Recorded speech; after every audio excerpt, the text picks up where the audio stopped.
So again, looking at this problem, we have to solve this equation. So again, algebra is a language, and you may be developing a problem to solve, but to make this problem even better is if I can get the variable on one side of the equation, it's going to make this problem much more easier to deal with.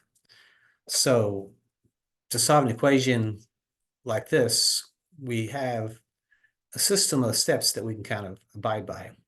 So this is kind of our recipe, if you will, to solve equations that are a little bit more complicated. Skin, notice how it says simplify each side of the equation.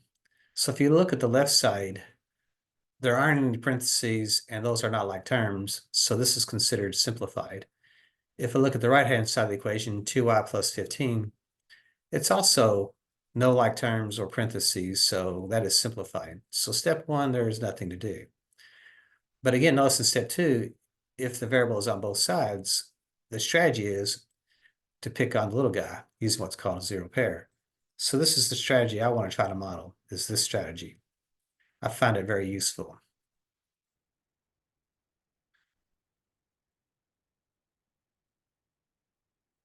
So notice how y is the variable.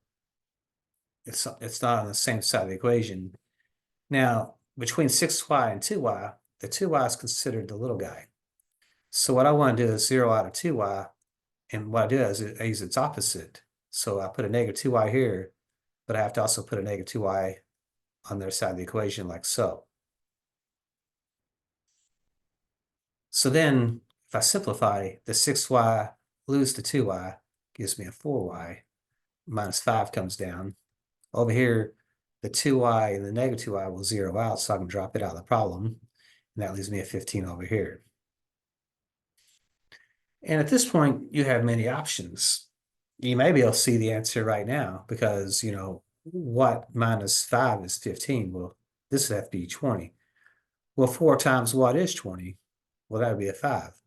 4 times 5 is 20. 20 minus 5 is 15. So the solution is 5. So you're kind of done by just doing one step and then just reasoning it out from there.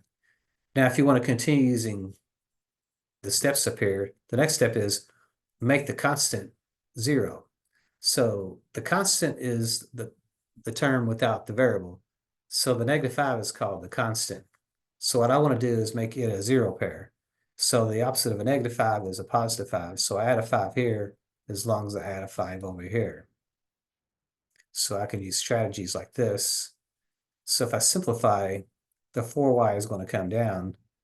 The negative 5 and the positive 5 will zero out. And then 15 plus 5 would be a 20. So again, notice how you can see the answer. 4 times 5 is 20, so the solution is 5. But if you want to keep on going, divide by the coefficient to make it equal 1. So make it 1. So what I want to do is I want to make this coefficient turn into a 1. To make it turn into 1, I divide by the coefficient. So if I divide this by 4, I must divide this side by 4 as well to keep it balanced. So notice that 4 divided by 4 turns into 1.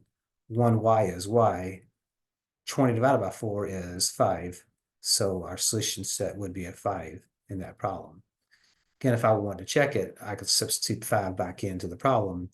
And if each side gives me the same value, then it would be a true statement, and that would be our solution.